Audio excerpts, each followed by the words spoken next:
Welcome back to another episode of Koi's Bistro, and today I will be showing you how to make spinach artichoke pasta. We're going to be building our sauce from a roux, so to a medium saucepan we'll be adding 2 tablespoons of butter, followed by 2 tablespoons of flour. Mix those two together until it becomes a soft paste, and we want to let that cook for about a minute so we can remove that chalkiness from the flour. Once our roux is cooked, we're going to slowly add in our milk.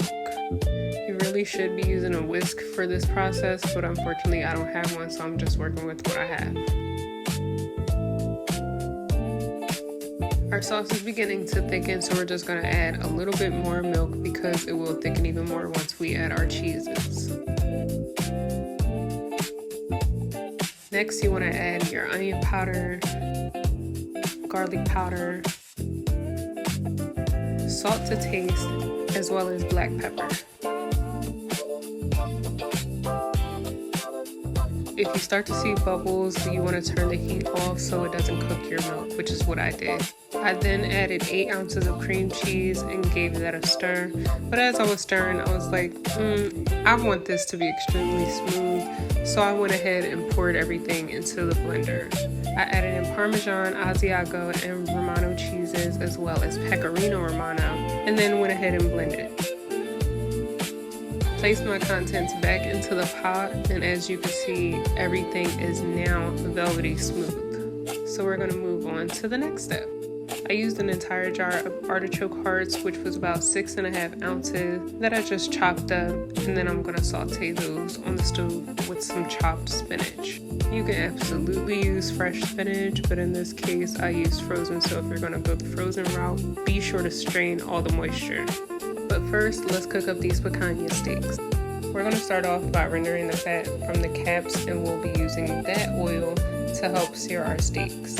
I'm going medium rare, but you can cook to your preferred doneness. The steaks are done and are now resting, so we're going to continue with our sauce.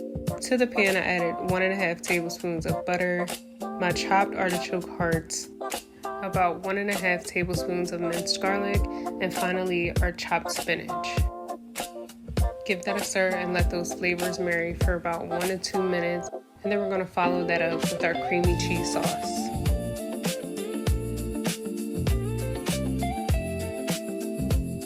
At this point, we're just warming our sauce. We don't want to cook it any further, so make sure you have it on low heat. Apparently, it's wrong to remove the fat from picanha, but in this case, we don't need it, nor really want it. We want every single bite to be pleasant, and if we kept the fat, it wouldn't be. So we got our steak sliced, and now it is time to get the sauce and the noodles together. You want to give that a good mix so that way all our noodles are coated in our delicious spinach artichoke sauce. Dinner is now ready to be served, so let's get to plating.